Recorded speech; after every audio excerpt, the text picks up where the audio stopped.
So a couple months ago, I went to see Derek Jacobi perform King Lear, and it was an amazing performance. He's one of the great actors of the 20th century, and I left the show with my mind in a cloud. My girlfriend and I talked about it all night, and I literally had a buzz that I was feeling right down to my toes.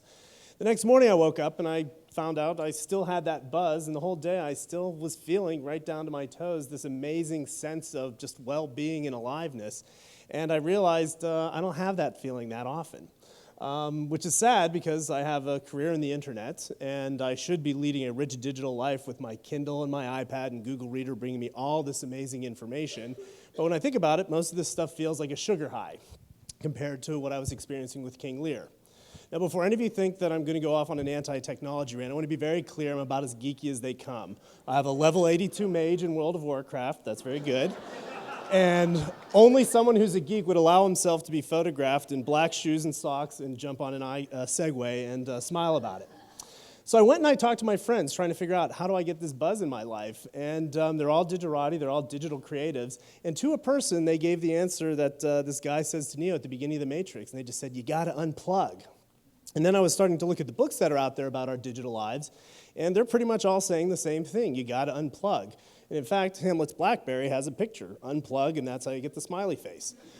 So, and this was disappointing to me because I remember back in the 90s, I had some amazing transformative experiences with digital media.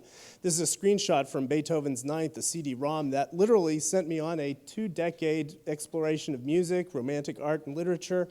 And it was actually fantastic. But then you fast forward to my YouTube video favorites, and you have things like Ass Rocket and Surprise Kitty and the Old Spice Guy. So something's come down in my digital life. It's not quite what it used to be.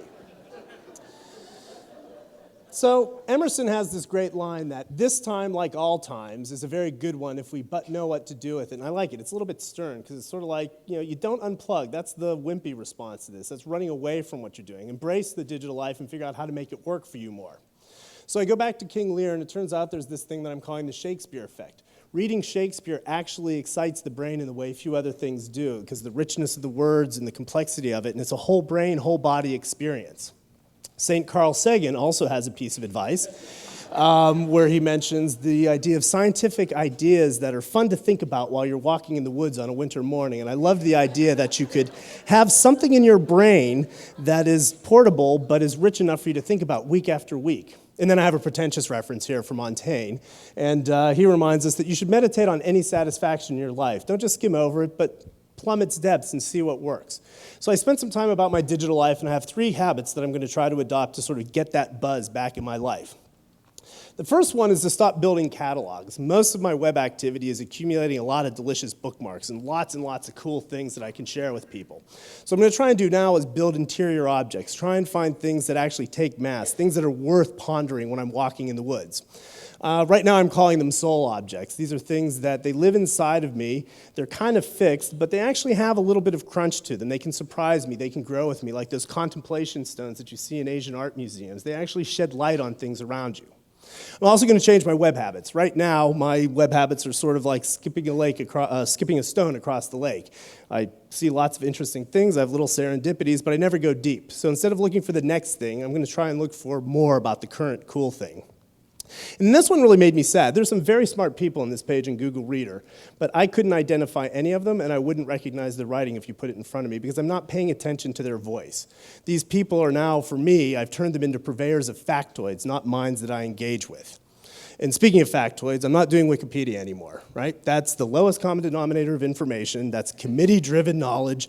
It's really not even knowledge, actually. It's just pablum, so I'm going to avoid that. I'm not going to let Google take me there anymore. I'm going to find other ways of learning things. And then the last one is really hard, but I got a kick out of it, is avoiding the personalization algorithms that are trying to push you into these marketing funnels. This is a thing called Track Me Not, and what it does is it sends out bullshit data to the people that are trying to serve you ads and screw them up. So it forces you to think for yourself. So those are my goals. I'm going to try and find voice. I'm going to build soul objects. I'm going to try and think for myself. You can follow me at the blog. Please tweet me if you have ideas, because I haven't figured this out. I found a few cool things. And then in case my enlightenment hasn't been quick enough for Ignite, I give you a Twitter version. The 140 characters has room to retweet me, and Tikva thinks I'm awesome, so you can use this. Thank you very much.